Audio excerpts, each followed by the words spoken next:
So, all right, class, we're going to look at chapter 5 in Mr. Bertauski's book. It's entitled Symbols. So, what have we done so far in this class from chapter 1 to chapter 4? We looked about what is presentation graphics. We moved into lines, lettering, drawing a property line. We've looked at chapter 7 as well, talking about drawing the borders and what's on a plan. So we're to the point now, these circles that we've drawn on our labs, we're going to start detailing them, and we're going to start making them look like shrubs. We're going to start making them look like trees. And then we move into chapter 6, we'll talk about the ground plane, which is your turf, your mulch, your concrete, your brick pavers, everything that's on the ground. So kind of think of it as that way. Right now it's symbols. We're symbolizing our trees. We're symbolizing our plants.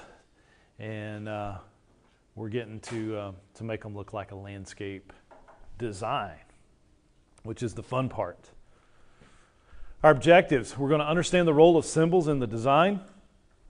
We're going to learn the different types of symbols and the types of plants that they represent. So each symbol can represent different plants. You can use the same symbol with a different variation to represent another plant, whether it be smaller, larger, more coarse, more fine textured, but very similar symbols, and it can represent different plants.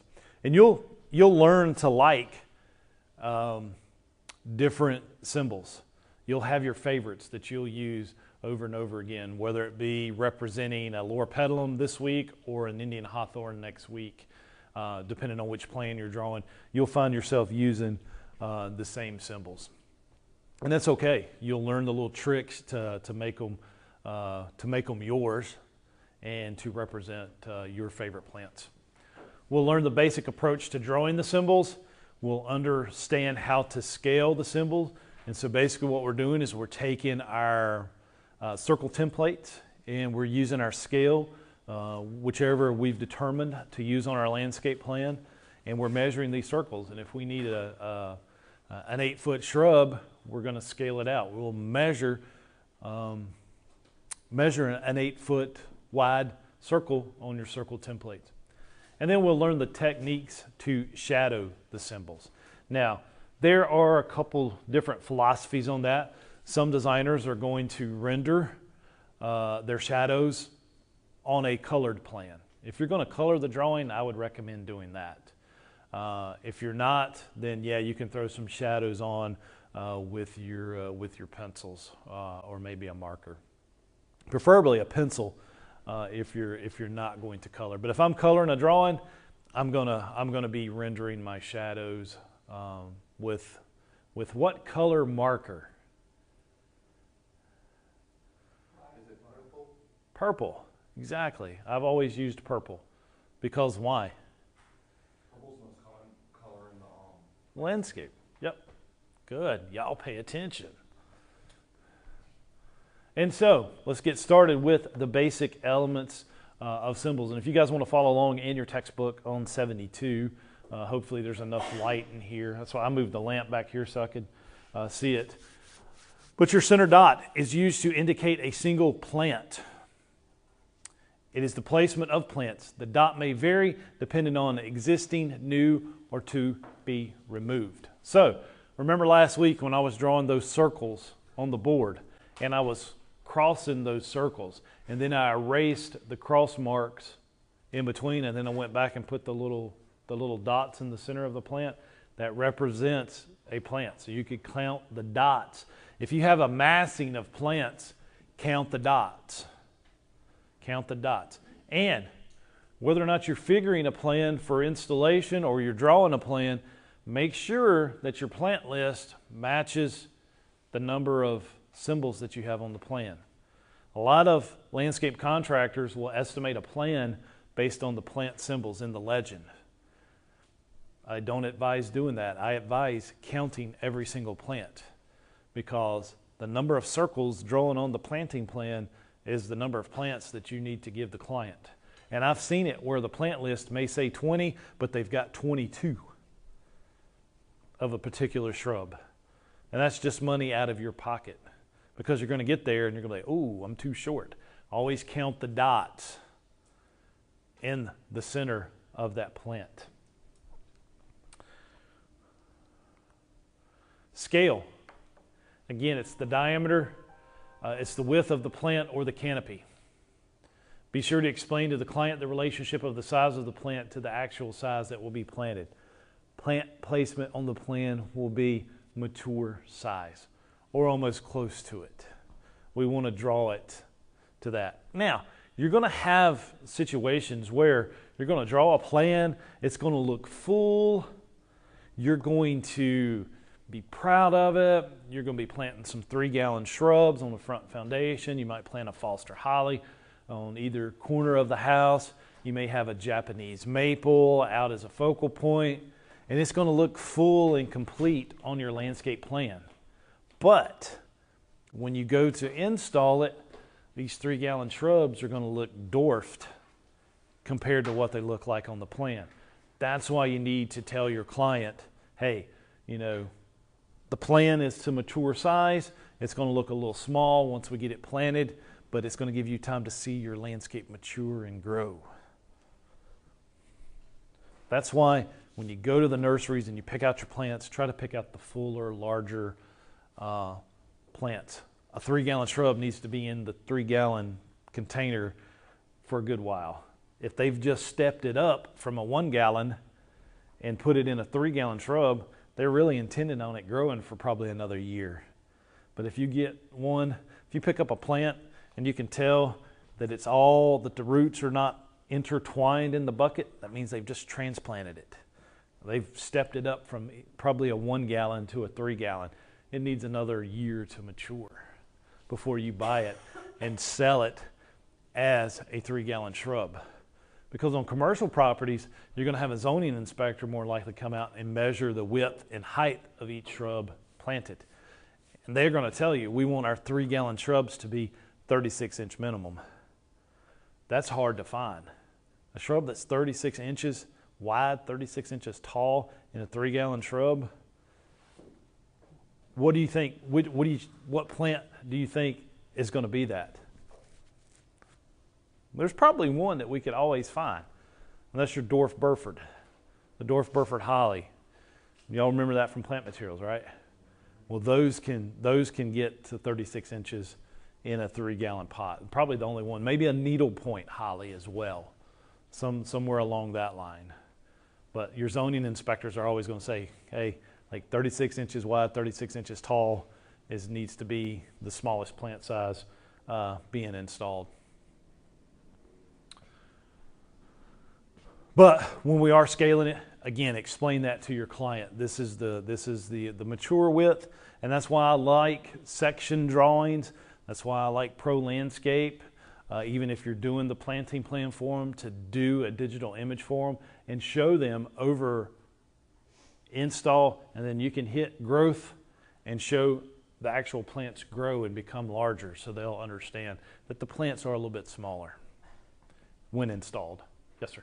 Back to your last statement, what organization would be checking the height of? Usually a zoning inspector from the city. Private property No, they're mainly checking for commercial. Yeah, because there has to be so many trees, so many plants around parking lots and in commercial properties. It's their requirement from the city. Yeah. Homeowners, they're not going to come out and check. Usually that's going to be on a residential site. The only thing they're worried about is that there's straw down. That's really all they care about. I've seen new homes get certificates of occupancy. I mean, they call it a CO. That means the homeowner can move in with just straw down. They haven't even put seed down. They've just come out and strawed the yard. That building inspector's not getting out there raking back straw. He's just looking. He's going by a checklist. Oh, it's straw down, so it's good to go. You know, handrail up on the stairs. You know, I mean, you can get a CO without carpet. You can get a CO without having the walls painted. Why? Because they're looking for code violations. That's all they're looking for. They don't care about the aesthetics when it comes to the health, welfare, and safety of the general public. So we're going to determine the size of the symbol, the symbols at mature width, and then symbols within time frame, 5 years. We're going to basically try to show that maybe in Pro Landscape, a 5-year growth from start to finish.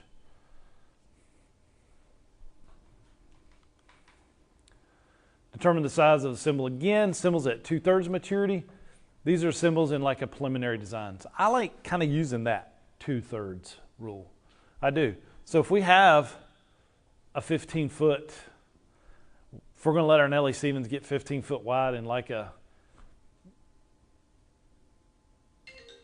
if we're going to let them get 15 foot wide, we might want to draw them at 10, 2/3 of it. If we're doing a row of planting, or if we're going to do a 30-foot tree, show it at 2/3. It's okay to do that. You can draw it at 2/3 of maturity. I don't mind you doing that. So you do all of the symbols in the plan at the same scale? Yeah, I would. Yeah, yep. Yeah. So if you're going to draw your maple trees at 2/3, draw like your foundation plants at 2/3. Also, because think about it, if you're putting an oak tree or maple tree in somebody's front yard, and they get 40, 45 feet, that's going to take up the entire front yard. Who was that? It was a police officer. Yeah. I don't know what that was about. He's looking for somebody.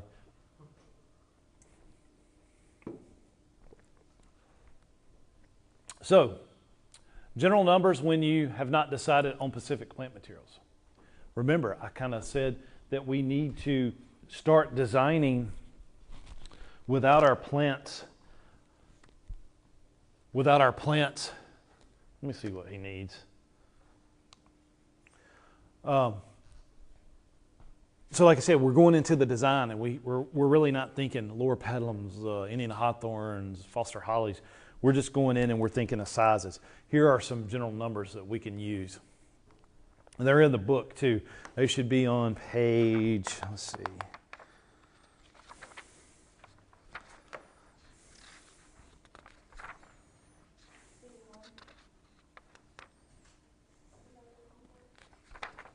Yep, 81. Yep, on page 81.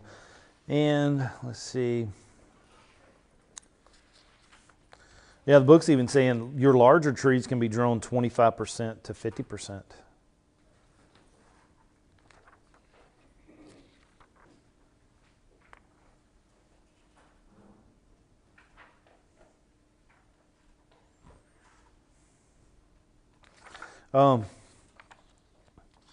But doing shrubs, we can do small shrubs 3 to 5 feet, medium 5 to 6. Your larger shrubs are going to be 6 to 9. Trees, a small tree is 10 to 15 feet, a medium one 15 to 20, and then a large, 20 foot plus. And so we do our preliminary design, then we start picking out plant materials.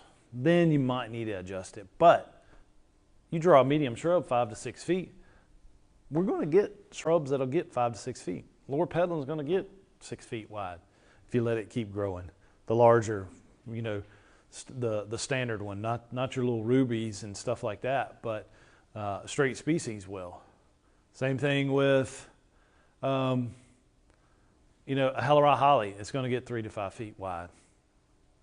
So you'll start learning this. So you see how where plant material knowledge comes into this, and knowing the widths of them and seeing them out in sight, and maybe having like a plant palette that you like to pull your plants from. It's your own personal preference of plants.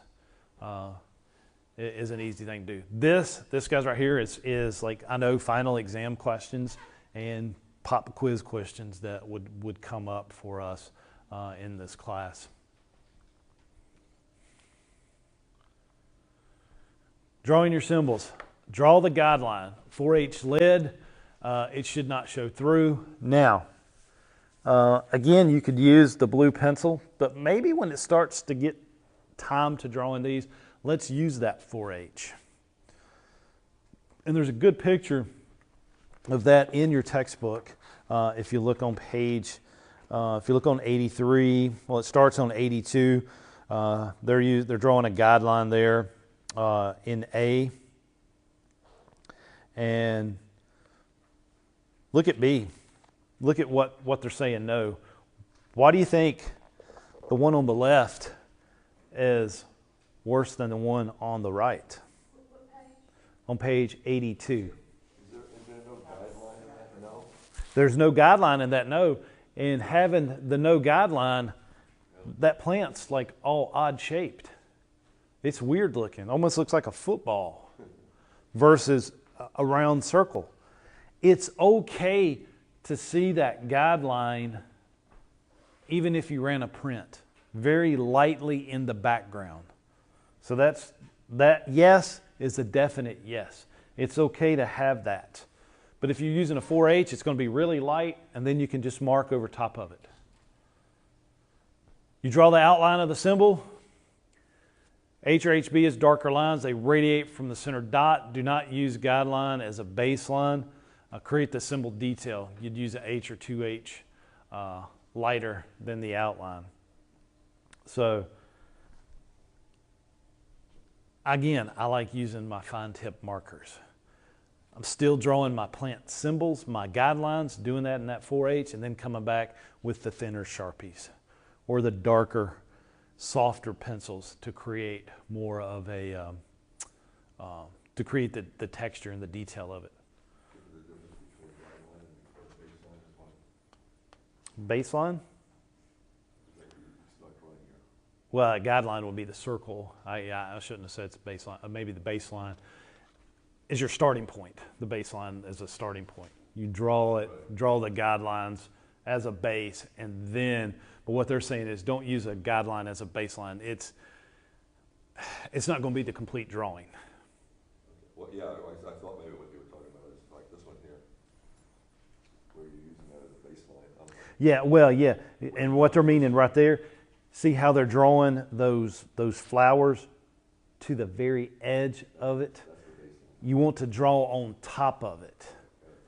Drawing on top of it. So yeah, I see what you're saying now, using it as a baseline there. You don't draw to it, you draw over top of it. Just like that big yes.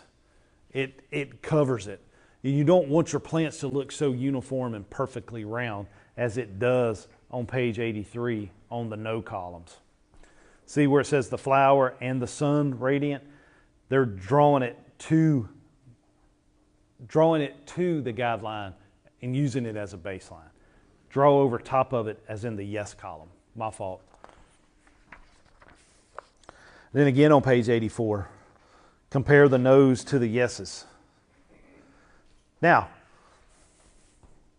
it may be a little bit easier to see it in the second one down.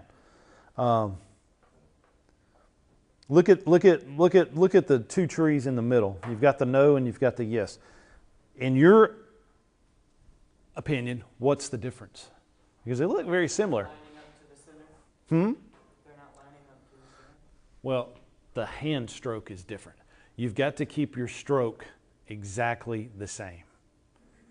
And basically what we're meaning, you see how some of the flower symbols turn at an angle? And some of them are like perpendicular to it. It needs to be that way all the way around your guideline. It doesn't. Some of them don't need to be at a 45 and other ones at a 90. They all need to be either 90 or either 45. And in the bottom one, you can see like where the strokes kind of come off. You want the strokes saying very, very similar. And you can see there in 514, the black and white drawing. You see can you see the guideline that they drew? And then do you see some of those flowers aren't even touching? And then he's going into the center from that center point and drawing more flowers in the middle, or leaf, doing like a leaf structure there.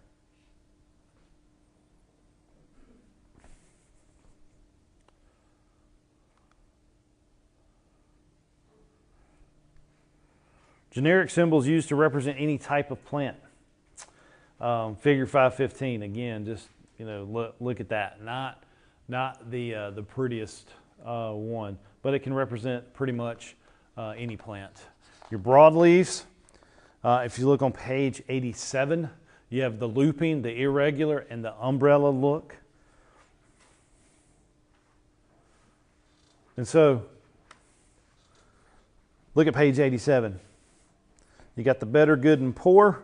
You've got examples of looping, irregular, and umbrella. So the top one, the top looping is the one you want to use. The top irregular, and then the top umbrella. So please be able to identify those type symbols and be able to draw them. Guys, is there anything wrong with tracing when it comes to drawing your plans? No. You can trace. You can photocopy these pages out of your book, slide them underneath your drawing, and trace them if it's the correct size. So you know what I've done? I've taken like the ones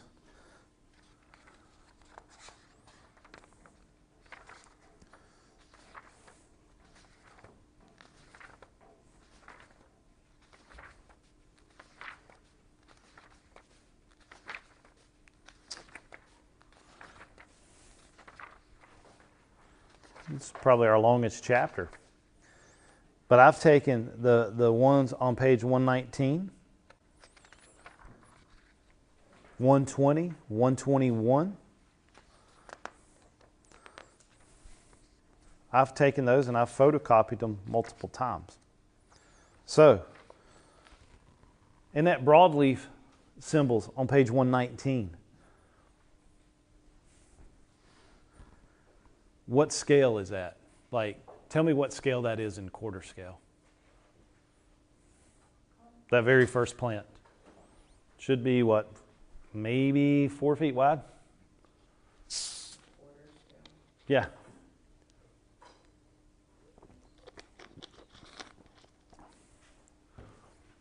What is it in 20 scale? Somebody else tell me what it is in 20 scale. Yeah. Well, there, huh? 20 feet? 20 feet in 20 scale? I think so. At 20 scale? 1 inch equals 20. So, yeah. So, at 4 feet, I mean, if that's a quarter scale, we're probably looking, that's probably like a 5 foot, maybe a 4 foot shrub, I'm guessing. About 19. So, if I photocopied this page, exactly is, I could write on there, this is quarter scale, or this is 20 scale, these are 20 foot shrubs. If I blew it up twice the size and took my 10 scale and measured it, and if it come out to be a 10 foot tree, a 10 scale, I'd write on the piece of paper, 10 scale, 10 foot. This is a 10 foot shrub, 10 foot tree. So you could pull those out and trace really, really quick. You see what I'm saying? Or if you have 100 shrubs on the same plan, you could actually draw it one time on a piece of paper and slide it underneath it and just move it around and start tracing. So it gets really, really, really, you learn these tricks of the trade to help you draw them pretty quick.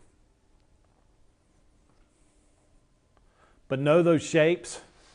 Know those shapes.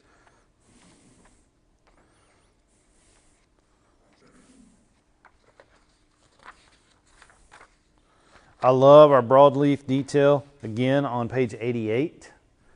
Then you have a radial detail. Again, pay close attention to the better, the good, and the poor. Pay close attention to the better. That's how we're going to start drawing our symbols. When we do these little lab exercises, draw a grouping of 5 shrubs underneath the canopy. Now we're going to start using symbols versus just our circle templates. Broadleaf detail, Keep it at random as possible. The foliage details, you can use bananas, triangles, and squares. Radial detail, the lines radiate from the center, and you let it go beyond the guideline a little bit. It crosses over. As you can see in that radial detail in figure 519 in your textbook. Page 88 again. You only do that for rolling? No, you can do it for needles too. They'll all cross over your guideline.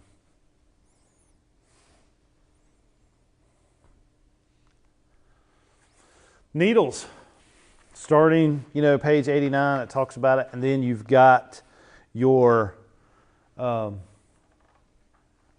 symbols starting on page 91.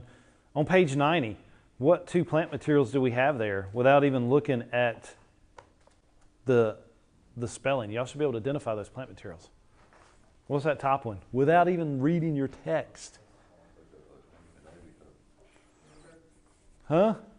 What number are we? On page 90. 90? Yeah, what plant is that? Close. Rotunda. Now, rotunda will revert back. No, other way around. Carissa will revert back to rotunda. Yep, because you'll see Carissa's with that rotunda shoots coming off of it. It's reverting back to the parent plant. Then you got the barberry down below. The next plant. What's your needles? Needle-like foliage. It's a spiny foliage, as in some hollies, or broadleaf with thorns. Your outline, the dashing outlines, short lines radiate from the center point, or you can have a spiking outline, random, inverted, with varying loop numbers. So again, look at the better on the needle outlines, page 91. Those are representing like your pine trees, your pine screenings. I would even use Leland cypress as this, or some of your chamaecyparis stuff. Anything that's like an evergreen, wintry, needle-like shrub. And hedge we would use like this. Page 92, again, pay attention to those needle details. You can even see that top one, looking down over top of it, almost looks like a Canadian hemlock or white pine. Very good examples of that. Again, trace it. Practice drawing it. So now we're starting to think, wow, some of this drawing is going to take a little time. It's going to take a little time consuming. So these outlines are... The outlines are what? I'm trying to remember what it is. You talking about the guideline baseline again? Yeah, are these standards to any particular plant? The zigzag, or is it... No, it could be you want to use? whatever you want to use. Yeah. Oh, okay. Yeah. Like those top three there that says good. If you're drawing a Cedrus deodora, pick one of those and represent the Cedrus deodora. But you'd want to use the same symbol. Like if that's on your plan representing a Cedrus deodora, whichever one you choose, it needs to be for each one on the plant. So you want to say use that symbol then for something else. That may be the same, maybe. It's same family, same genesis, yeah. And if it's smaller, you just draw it smaller. Or change it up just a little bit in the middle.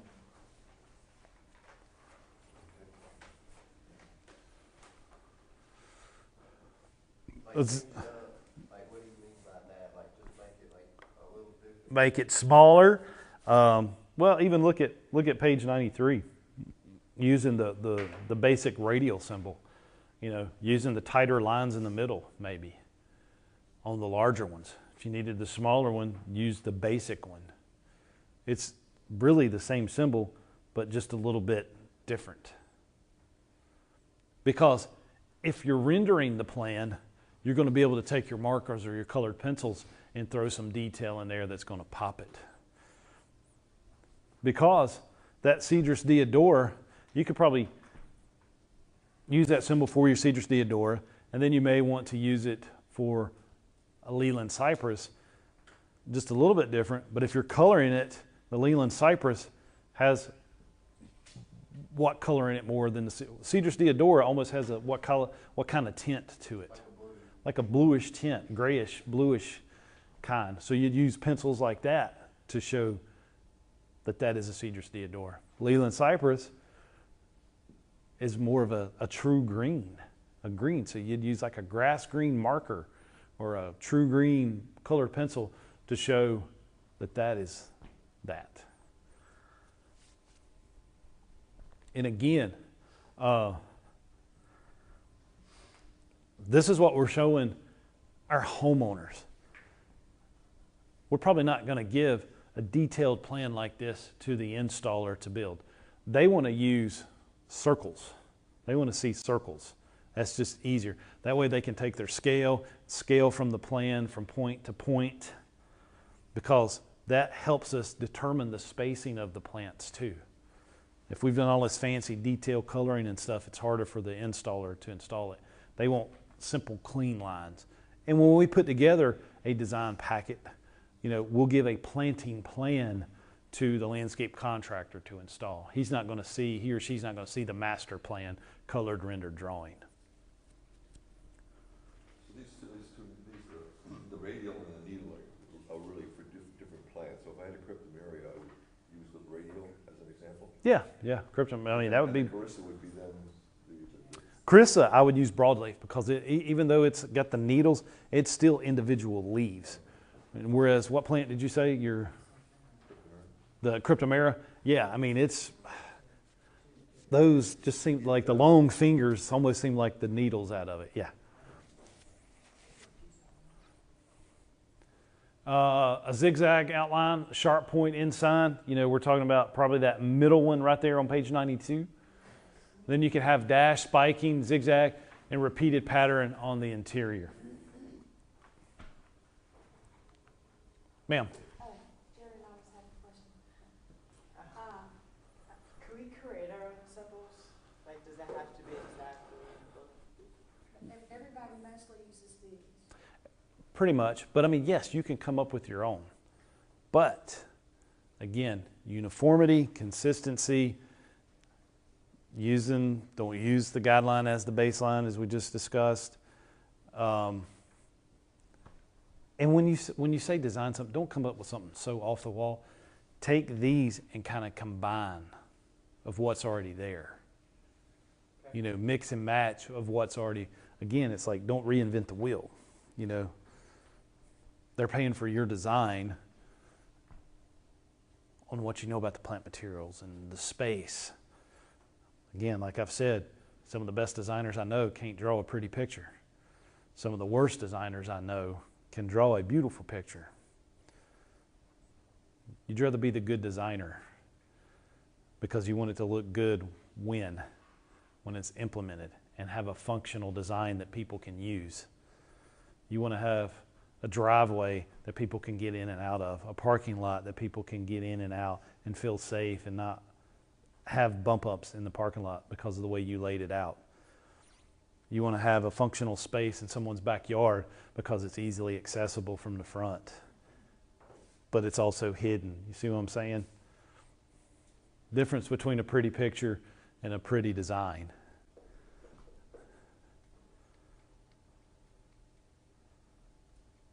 And a lot of you are going to be able to draw really, really well, and I'm going to be like, what in the world are you doing? Some of you aren't going to be able to draw it, but you're going to be like, I'm going to look at it and be, wow, man, that'd be an awesome place to sit out and have a cookout,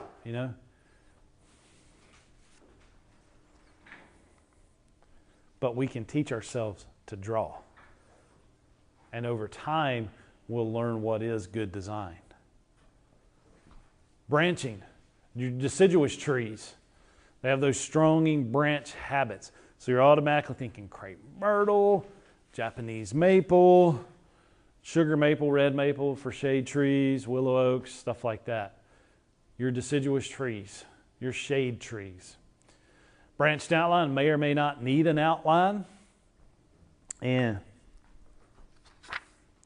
I recommend always doing your guideline. But if you look on page 97, the top up there, drawing the branched symbol. See how they start? They've got that guideline, they're drawing to it. They've got the three major lines, then they're branching off of it, and then they're darkening that center trunk. And trust me, that one in the top right-hand corner looks amazing. Looks amazing. And when you color that with some green, a light green, and then you put a little, if it's a cherry tree that's blooming white, and we take that white out, dotted little white out pen that we get, and we put some white speckles in it for the blooms, man, it pops. It pops so good. Look at the yes, all branches, they go to the outline. They can go over it a little bit as well. And then look at the branched with foliage at the bottom. And there, what we're talking about, you've got the branch symbol, then you've got it with an outline. They're drawing that outline, or it doesn't necessarily have to be. Just depends. Depends on what you like. Again, that's developing your style. I love that one down there without the outline and having the foliage on it. That really pops it.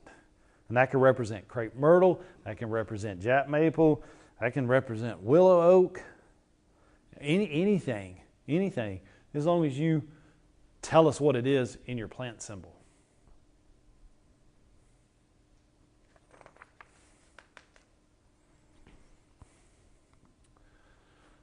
Miscellaneous, again, bird's eye view, looking down from the top. Fence is a line. People always ask, how do you draw a fence? Well, we're looking down on top of it. What you do is you draw round posts with a line in between it that represents a fence. Labels define your symbols. Existing trees, the centered dot designation. It's a simple generic plant that's there. The centered dot represents an existing tree.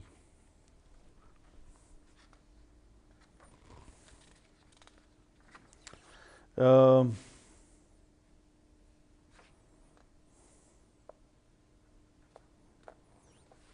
in the book saying that they're using a small circle versus a dot for the center of it. But again, how stuff that you tell us what it means, that's something, again, you can change, develop your own style. More than likely, I'm probably just putting a dot on new stuff that we're planting instead of drawing a little bitty plus on all of them. No symbol indicates trunks instead of the symbol. So let's say we've got a huge existing white oak in somebody's property, and we're drawing a site inventory and analysis. We're just going to represent a trunk. Why do we want to do that? If we draw that entire canopy, it's probably covering the entire property. We want to see what's underneath it. A simple label existing trees is a good idea. And then you can have the legend down in the right-hand corner and say alternative to labeling. Specimen plant stands out. You're trying to draw attention to it. So like your focal point, you got to give them characters. The symbols should attract attention and drawn in greater detail. So what trees should we draw in greater detail, guys? Name a plant. Huh? Japanese maple. Perfect example. A weeping cherry, that's a focal point in the front yard. But your little old Helleria holly that's planted underneath them, you're not going to give so much detail to. Foundation plants for massing. It's about balance a specimen and connect the design. Symbols should have a simple outline and minor detail. We want our good stuff to pop out.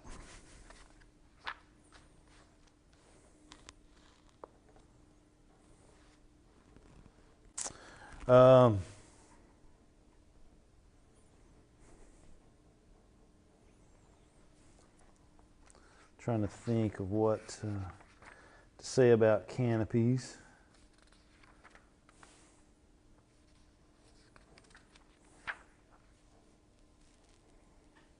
Look at page 191. You got the specimen, you got the foundation. Again, that specimen has more details than any of the other shrubs underneath it.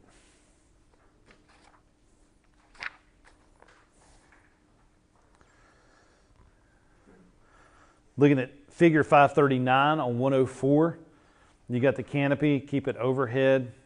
Keeping that overhead canopy simple with stuff underneath it.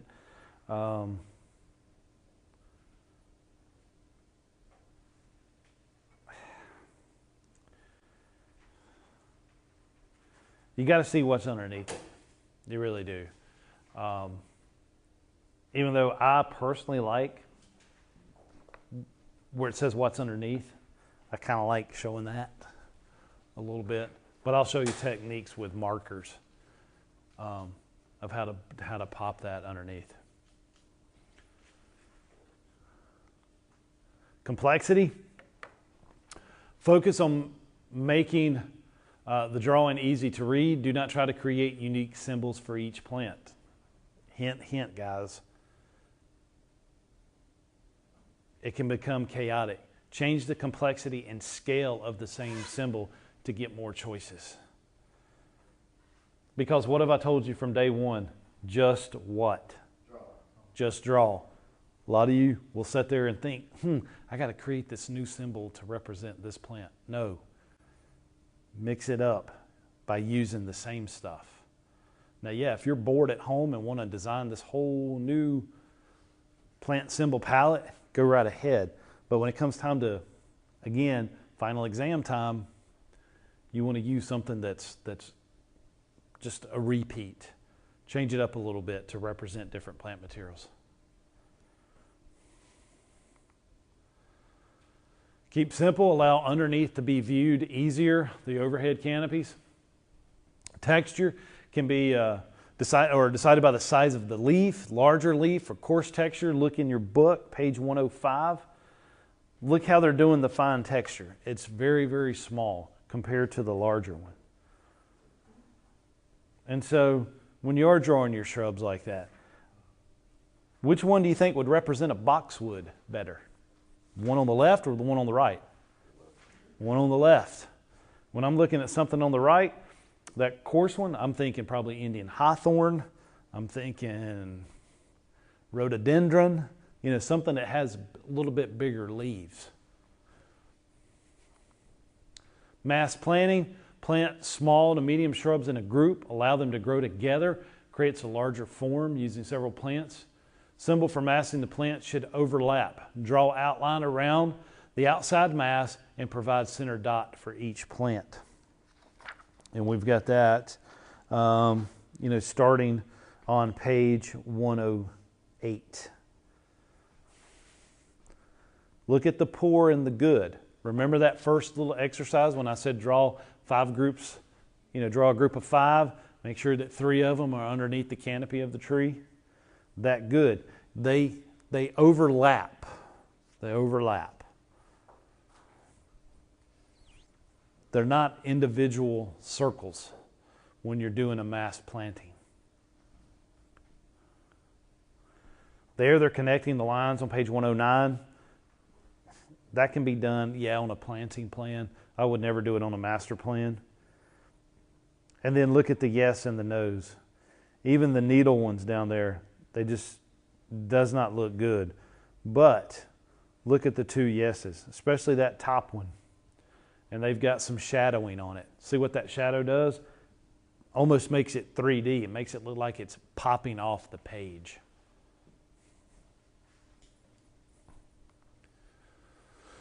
You draw your shadows last to prevent the smudging, create a sense of depth and scale. Shadow, portion of a symbol drawn to more detail to give it more line weight. And again, the perfect example on page 109. Outline it, use a 4H lead, use the circle outline, and pull down slightly. Fill in the shadow. You can use hatching, cross-hatching with more weight than hatching. H-lead along with the symbol edge can develop the shadow. Darken the symbol outline with the 2B lead. A softer pencil, darker pencil.